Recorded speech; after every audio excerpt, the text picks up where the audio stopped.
Vánoce. Já se tak těším.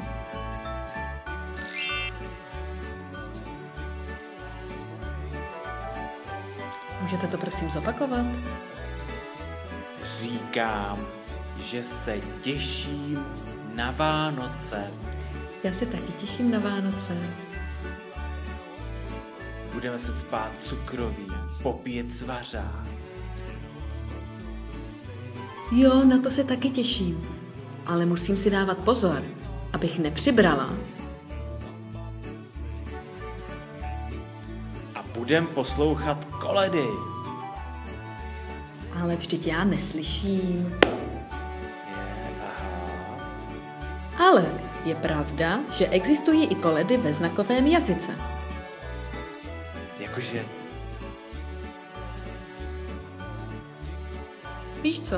Nejdřív se na to podívej a pak budeš mít představu, jak krásný je znakový jazyk.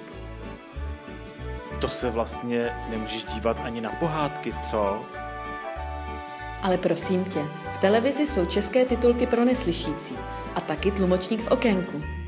Jako já! Hele, veselé Vánoce. Ty umíš znakovat? Jo.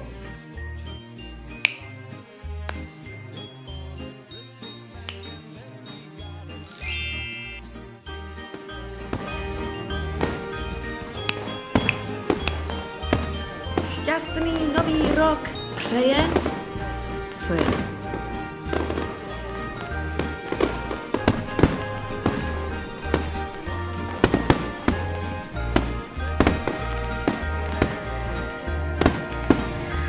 Dobrý? Přeje... Tichý svět